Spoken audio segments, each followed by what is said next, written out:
Baiklah, untuk menanamkan rasa nasionalisme dalam diri kita, marilah kita menyanyikan lagu kebangsaan, lagu Indonesia Raya. Silakan Raisa pimpin nyanyi.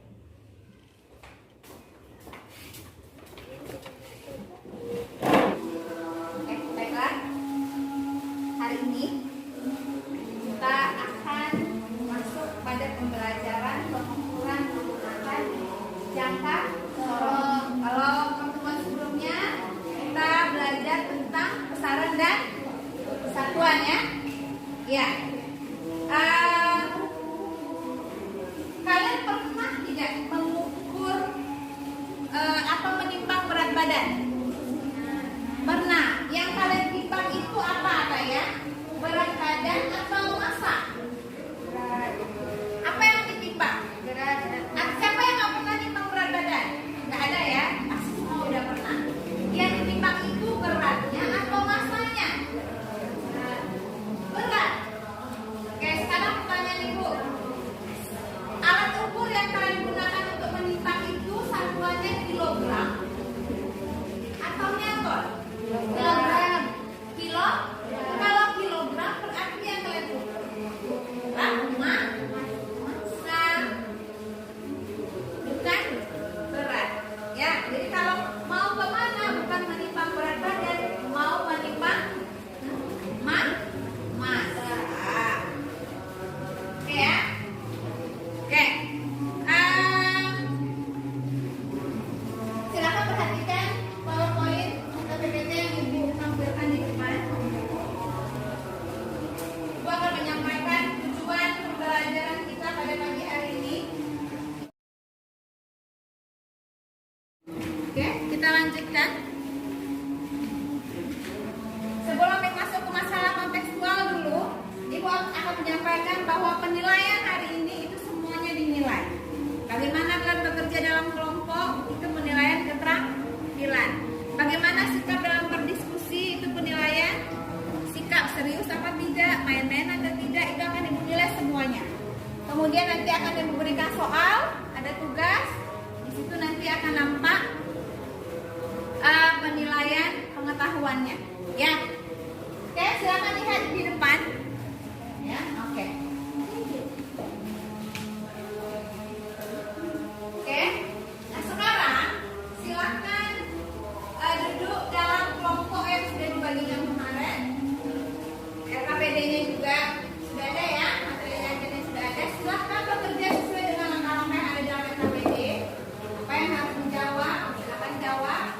Silakan ambil alat dan bahannya di depan.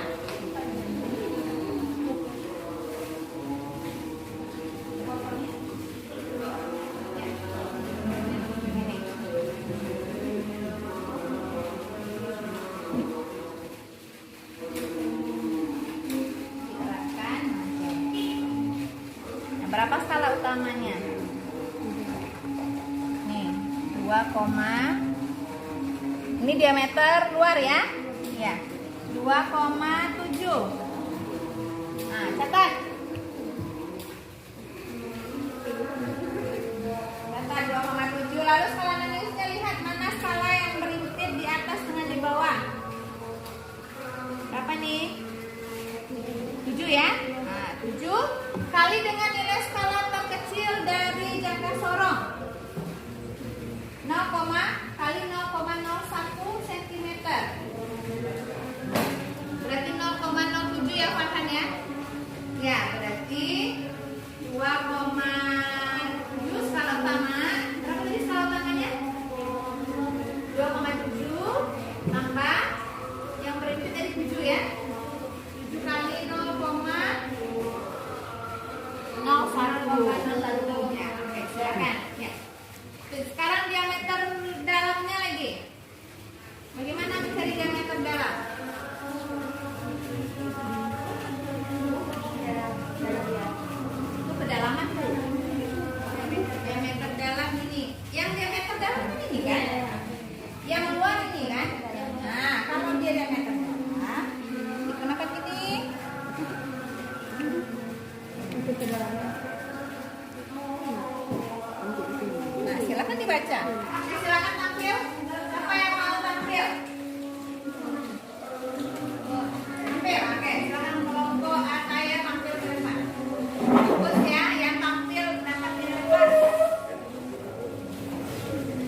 supaya tahu apa yang mau ditanya.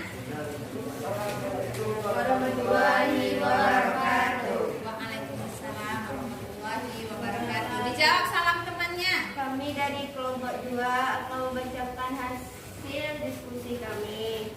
Hasil percobaan kami, hasil eksperimen kami. 1. Hasil pengukuran tutup botol. Bagian yang diukur diameter dalam. Pengukuran dengan mistar 3. Sedangkan skala utamanya 2,6 cm. Sedangkan skala non-minusnya 2 cm. Hasil pengukurannya adalah 2,6 tambah 2 kali 0,01, hasilnya 2,62 cm. Sedangkan diameter luar, pengukuran dengan mistarnya 3,5, skala utamanya 2,7 cm, skala non-minusnya 2 cm, dan hasil pengukurannya adalah 2,72 cm. Bagian yang diukur kedalaman pengukuran dengan mistarnya 1, skala utamanya 0,8 cm, skala non-minusnya 3 cm, dan hasil pengukurannya 0,83. Yang kedua, hasil pengukuran berulang diameter tutup botol. Pengukuran yang pertama adalah skala utamanya 3 cm dan skala non-minusnya 2 cm, dan hasilnya adalah 3,02. Dan pengukuran yang keduanya, skala utamanya 4 cm, skala non-minusnya 2 cm, dan hasilnya adalah 4,02. Sedangkan pengukuran yang ketiga, skala utamanya 2,7 cm, skala non-minusnya 2 cm, dan hasilnya adalah 2,72. Pengukuran yang ketiga, skala utamanya 2,6, skala non-minusnya 3 cm, dan hasilnya 2,63. Pengukuran yang kelima adalah skala utamanya 2,5, skala minusnya 3 cm, dan hasilnya 2,53, dan hasil penjumlahannya adalah 14,92 dan memiliki rata-rata 2,984. 1. Olah data yang diperoleh pada tabel 1, kemudian laporkan hasil berapakah diameter luar, diameter dalam, dan kedalaman suatu botol sesuai dengan aturan ilmiah. Diameter luarnya adalah 2,62 cm, diameter dalamnya 2,72 cm, kedalaman botolnya 0,83 cm.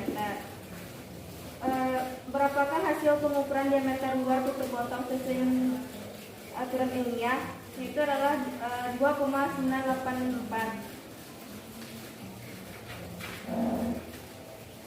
Faktor apakah yang membedakan hasil pengukuran tersebut? Ada faktor tangan, faktor mata, dan lain-lain. Melakukan pengukuran harus menggunakan alat ukur yang tepat. Faktor mata itu faktor mata siapa? Yang mengukur. Yang mengukur. Oke, tegak lurus apa tidak ya? Itu maksudnya ya. Oke, lanjut. Melakukan pengukuran harus menggunakan alat ukur yang tepat supaya hasil pengukuran lebih tepat. Karena jika ukur yang digunakan tidak sesuai dengan hasilnya, tidak sesuai, maka hasilnya juga tidak tepat. Contohnya adalah mengukur diameter dalam tutup botol. Jika mengukur tutup botol lebih tepat menggunakan Mengukur apanya nih sekarang? tutup botol. Ya, mengukur tutup botol apa? Diameter luar kah? Diameter dalam kah? Diameter dalam.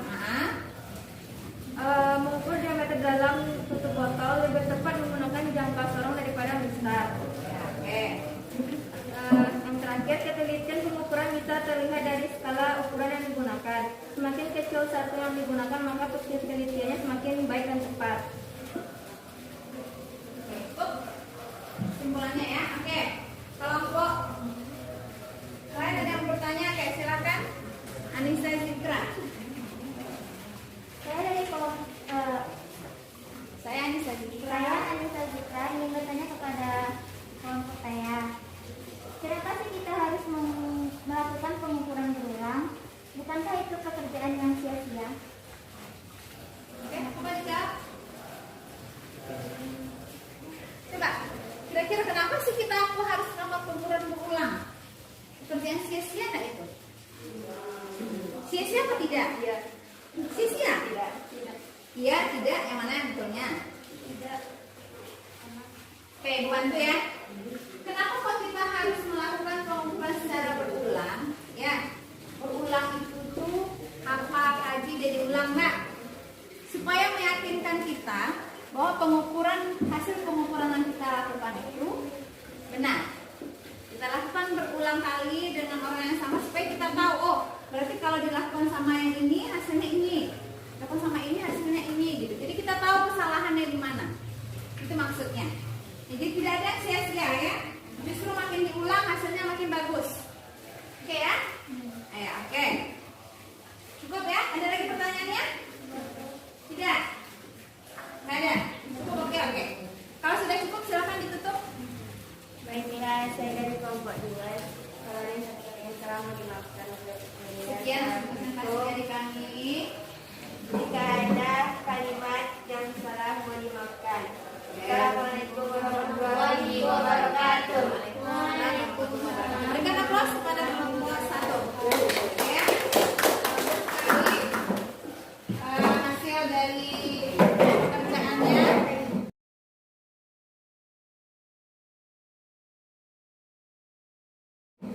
Oke, silakan dimasukkan lagi jangka soalnya ke dalam kotak. Oke, silakan taruh lagi ke depan. Ayo. Yuk, misternya sudah diletakkan di depan kembali. Kembalikan alatnya.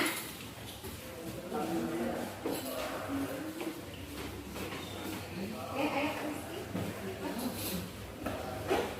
Oke, jadi kesimpulannya, apa kesimpulan yang kita dapatkan dari pembelajaran kita pada pagi hari ini?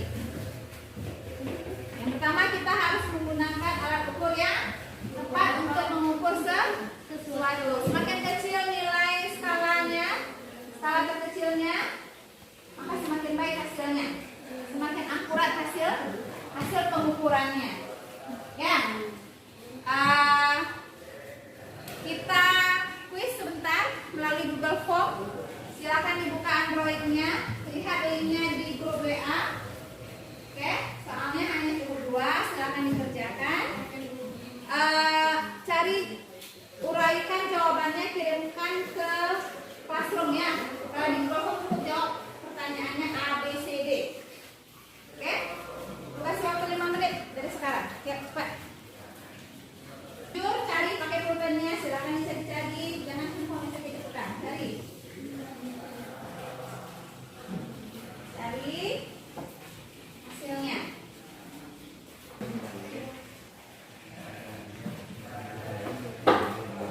Oke, tulis Angel, udah dapat jawabannya. Tidak boleh nyontek ya. Oke, udah selesai? Oke, kalau udah selesai nanti ibu nilai hasilnya, nanti ibu kasih tahu berapa hasil kuisnya. Sekian saja pembelajaran kita pada pagi hari ini. Siap-siap minggu depan kita akan bahas tentang pengukuran menggunakan mikrometer skrup. Silahkan dibaca-baca lagi tentang mikrometer skrup supaya minggu depan kita belajarnya udah tahu mikrometer skrup itu seperti apa. Ya.